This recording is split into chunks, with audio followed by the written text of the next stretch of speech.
Hello everyone, কেমন আছো সবাই? আশা করছি সবাই ভালো আছো। আমার নতুন একটি ভিডিওতে তোমাদের সবাইকে স্বাগত জানাই। আজকে আমি কোনো ব্লগ ভিডিও দিচ্ছি না, আজকে সুন্দর একটা রেসিপি তোমাদের সঙ্গে শেয়ার করব। আম দিয়ে শোল মাছ কীভাবে রান্না করলাম সেটাই পুরোটা তোমাদেরকে দেখাবো। তো চলো শুরু করি। এখানে ফার্স্টে আমি কড়াইতে তেল গরম করতে দিয়ে দিয়েছি, যে তেলটা গরম হতে থাক। আর ওদিকে আমি কি কি কেটে কুটে গুছিয়ে নিয়েছি সেটা একটু দেখাই। মাছগুলো কেটে নুন হলুদ মাখিয়ে নিয়েছি, দেখো যতটুক লাগবে আমি ততটুক মাছ নিয়েছি। চাইলে তোমরা বেশিও নিতে পারো, কমও নিতে পারো। এখানে কাঁচা আম ফালি ফালি করে আর কি একটু মোটা করে কেটে নিয়েছি, আর হচ্ছে আলু। আর এইবার তেলটা ভালো করে গরম হয়ে গেছে, ধোঁয়া উঠছে, তখন আমি দেখো মাছের মাথাগুলো ফার্স্টে মাঝখানে দিয়ে দিচ্ছি। যেহেতু মাথাগুলো এভাবে কেটেছি, একটু ভালো করে ভাজতে হবে। আর ভালো করে ভাজা না হলে মাছ থেকে আঁশটা গন্ধ বের হয়, এটা আমরা সবাই জানি। আর মাথা এরকম করে রান্না করতে গেলে, চাই মানে বড় মাছের মাথা হোক আর যে কোনো মাথাই হোক, একটু ভালো করেই ভাজতে হয়, তাই না? আর এই রান্নাটায় একদম টাটকা মাছ নিলেই স্বাদটা বেশি হবে আর কি। আমি যেটা আর কি খেয়ে দেখলাম, আর খেতে এত দুর্দান্ত হয়েছিল, তোমাদের আর কি বলবো। ছেলে মেয়ে এতটা পছন্দ করেছে, আমি ভাবতেই পারিনি যে ওরা এতটা পছন্দ করবে। তো এই যে মাছগুলোকে উলট পালট করে দিচ্ছি, দিয়ে একটু লাল লাল করে আর কি কড়া করে ভেজে নিচ্ছি। মাছ ভাজা হয়ে গেছে, এবার আমি তুলে নিচ্ছি একটা একটা করে। আর আমরা যেহেতু 4 জন মানুষ, তার জন্য আমি এইটুকুই মাছ নিলাম, আবারও বলছি। তারপরে মাছগুলো ভাজা হয়ে গেলে ওই তেলের ভিতরে দেখো আলুগুলোকে দিয়ে দিচ্ছি। আলু দিয়ে আর হলুদ দেয়নি, তারপরে একটু নুন দিয়ে নাড়িয়ে চাড়িয়ে আর কি আলুটাকে বেশ ভালো করে ভাজি করে নেব।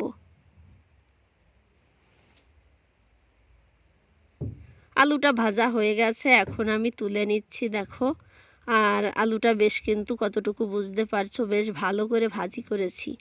তারপরে তেলের ভিতরে দিয়ে দিচ্ছি গোটা 5 ফোড়ন আর কি, ফোড়নে দিয়ে দিলাম কয়েকটা শুকনো লঙ্কা, দিয়ে আর কি লাল লাল হয়ে আসবে, তখন দেখো একটা মশলা, এখানে জিরের গুঁড়ো আর একটু ধনের গুঁড়ো আর হচ্ছে হলুদ গুঁড়ো, এগুলো জলে গুলিয়ে নিয়েছি একসঙ্গে। নিয়ে এবার এই যে মশলা বলছি সরি, ফোড়নের উপরে আর কি দিয়ে দিচ্ছি। দিয়ে একটু নাড়িয়ে চাড়িয়ে মশলাটাকে মানে কষিয়ে নিলাম। এই যে তারপরে আমগুলোকে দিয়ে দিচ্ছি।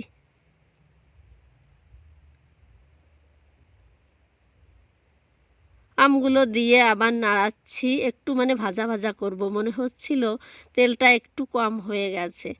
তো তার জন্য আমি আর একটু তেল দিয়ে দিচ্ছি। এখানে কেউ চাইলে দিতেও পারো, আবার নাও পারো। তেলটা এই জন্যই দেখো দিলাম আমি, এই যে মশলাটা না পোড়া পোড়া লেগে যাচ্ছিল, আর মশলা পুড়ে গেলে আবার খেতেও ভালো লাগবে না। আর আমটাকে একটু ভাজি ভাজিও করতে হবে, তার জন্য।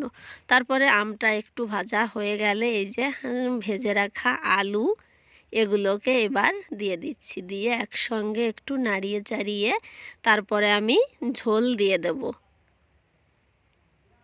তো এইখানে পরিমাপ মতো ঝোলটা দিয়ে দেবো আর কি। আলুটা আর আমটা একসঙ্গেই সিদ্ধ হয়ে যাবে আর কি। আমি যে আলু দিয়ে রান্না করছি এটা হচ্ছে পাহাড়ি আলু, এটা সিদ্ধ হতে বেশি সময় লাগে না। আর অন্য একটা লাল আলু আছে, ওটা আবার কিন্তু অনেক টাইম লাগে সিদ্ধ হতে, কিন্তু ওই আলুটার টেস্ট বেশি খেতে। তারপরে দেখো এই যে জলটা একটু গরম হয়ে গেলেই মাছগুলো দিয়ে দিচ্ছি। ওই যে কারণটা বললাম না, আলুটা তাড়াতাড়ি সিদ্ধ হয়ে যাবে। তারপরে আবার ভেঙে চুরে ঘেটে যদি ঝোলটা ঘন হয়ে যায়, তাহলে আবার খেতে ভালো লাগবে না, তার জন্য মাছেও এদিকে জাল হতে হবে। দিয়ে দিলাম, দিয়ে এবার ফুটতে দেব।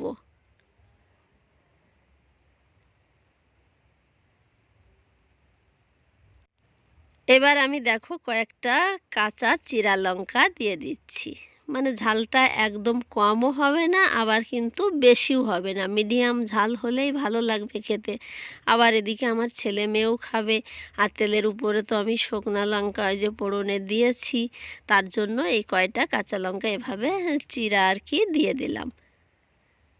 আর এত সুন্দর একটা ঘ্রাণ বের হচ্ছিল, তো কি আর বলবো।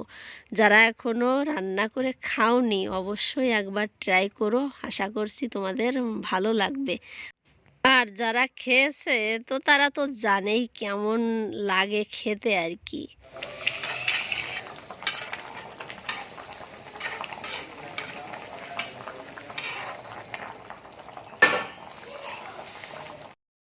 এই যে তরকারিটা নামিয়ে নিয়েছি, তোমাদেরকে কাছ থেকে একবার দেখাচ্ছি। দেখো কত সুন্দর কালারটা এসেছিল, দেখতেও যেমন হয়েছে আবার খেতেও কিন্তু খুব সুন্দর হয়েছিল। আমার ছেলে মেয়ে এতটা পছন্দ করেছে, সত্যি বলছি।